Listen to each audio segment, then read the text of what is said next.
I've been trying to convince y'all to switch from doing a whole roast turkey to doing turkey parts. But I already know some of y'all like, nah girl, I'm gonna roast my whole turkey. All right, I hear you. So if you're gonna do it, let me show you how to do it right. We are going to do a Cajun beer butter injected turkey that is absolutely delicious. It makes the best gravy and it's very easy. Let's go ahead and get started. I have a premium young turkey. Guys, I just love these young turkeys because not only are they smaller and easier to handle, but the meat on these is more tender. I always get a better result whenever I use a turkey that is like 10 to 13 pounds. They are also just so much more easier to handle because y'all know them 18 to 24 pound jokers. Baby, that's just a whole lot of meat. Okay. Now I am going to rinse my turkey off and then take out those giblets as well as the turkey neck that is inside of the cavity. The legs will often come tucked under some skin, and I like to keep that, but I do like to take a little bit of kitchen twine and just reinforce that just in case so that I can make sure those legs stay tied up, all right? Because it just helps your turkey cook so much more evenly. Once I tie it, I'm just going to put it right back under that skin flap, and I am going to put my turkey in a roasting pan and take it out of the sink. I will also save the giblets and the turkey neck at the side. I'm actually going to stuff them into the turkey this time, but you could make gravy out of them. And there's just some tendons that hang on the back of the turkey. You are going to want to snip those off. Now, of course, since you are washing your turkey in the sink, you will also wash your sink to get all those germs out. If you know you are going to do a whole turkey, do not wait the night before or 2 days before to get it. You need to get that joker like a week in advance because turkeys will take quite a while to defrost in the fridge. Now, this is what I'm going to be using for my rub and the injection on the turkey. Y'all pay close attention now, okay? I have 12 ounces of beer. I have some better than bouillon. It's garlic better than bouillon, a stick of butter. This Kinder's Buttery Steakhouse. That's any garlic butter or onion butter seasoning can work. 2 tablespoons of Creole seasoning, a little bit of MSG, cayenne pepper, allspice, 1/4 of a cup of apple cider vinegar, fresh herbs, honey, and mustard. This is 1.5 tablespoons of Maggi sauce, but you can also use Worcestershire sauce. You can definitely not use chunky spices in an injection or else it's just going to clog up the plug. So I'm going to add all the spices as well as 2 tablespoons of this Kinder's Buttery Steakhouse to a spice grinder and just grind it down into a fine powder. This amount of seasoning is enough for a 13-pound turkey, and we're going to separate this into 2. I'll use about half of it in the injection and the other half to do the rub on the outside of the turkey. To make the injection, I'm going to add 12 ounces of a light beer. A dark beer has a flavor that's too strong. I'm going to put in that Maggi sauce, apple cider vinegar, a stick of unsalted butter, as well as those herbs. Leave them whole. Okay, we're going to fish them out as well as the garlic at the end of the infusion. I'm also putting in a teaspoon of garlic bouillon and 3 tablespoons of honey. If you do not have honey, you can use brown sugar or white sugar instead, and half of the spice mixture. I'm going to cut this on medium heat and I'm going to let this just simmer until the butter melts. Then you want to turn this off. Take it off of the heat and let it cool and come to room temperature for about 20 minutes. While the injection is cooling, I'm going to prepare the rub that's going to go on the outside of the turkey. So I'm putting half a stick of unsalted butter and I'm mixing that with about 3 tablespoons of oil. The oil is necessary so that the butter can glide on more easily. Then I'll add 1.5 tablespoons of Dijon mustard and the rest of the spices. I'm going to mix this together and combine it with a few chopped herbs, just a little rosemary, a little bit of thyme, okay? Guys, you know we love that fresh taste on our turkey. Then I'm going to place this to the side while I start to prepare my stuffing. Now, I know there's a lot of controversy around whether or not you stuff a bird, whether you gonna get salmonella and die or whatever. Okay, so if you don't want to stuff your turkey, you don't need to prepare a stuffing.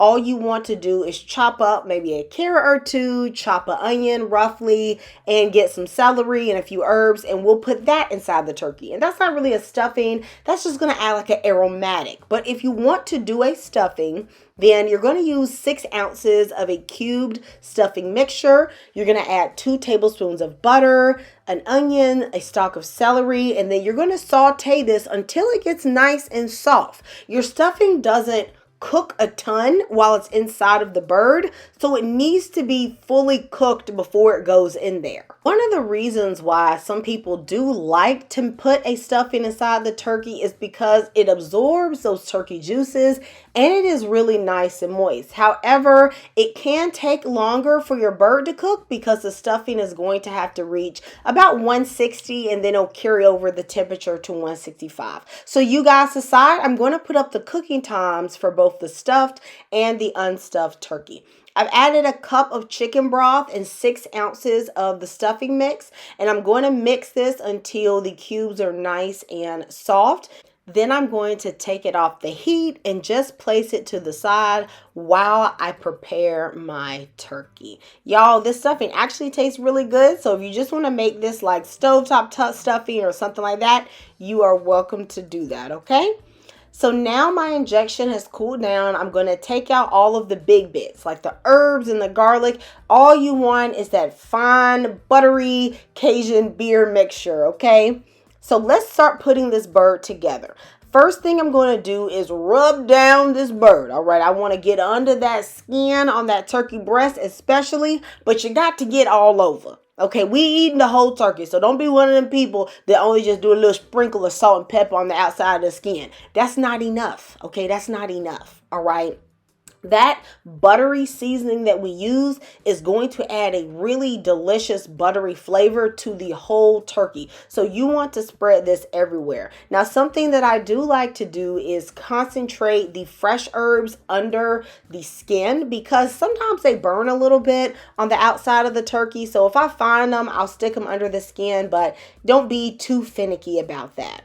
However, the one thing you must do is add some seasoning to the back of that turkey. I don't know how some people pretty much just be neglecting the back, but y'all, we eat that part too. Okay, I'm going to take that turkey back out and we're going to cook that into a nice soup once all this, all the meat is eaten up. Okay, so don't neglect that. Then you want to take the wings and tuck them behind the breast because you don't want those wing tips to be exposed and just burn. If you are prepping your turkey the night before so that it can marinate overnight, then you want to skip adding the stuffing right now, add the injection, cover it up, put it in the fridge, and then put the stuffing in the morning. However, I am going to cook my turkey right away, so I'm going to go ahead and place this stuffing in. I'm going to add in the herbs from the injection as well as some of the giblets, and I'll just add the turkey neck at the front of the cavity just to close off the hole. I'm putting it near the outside because I want to make sure that gets fully cooked and is really exposed to the heat. This stuffing is put in here very loosely, okay? You do not want a densely packed bird. The heat will really never be able to penetrate that. That's why I didn't use the whole bag of the stuffing mix. You could even use about 4 ounces of stuffing if you want to.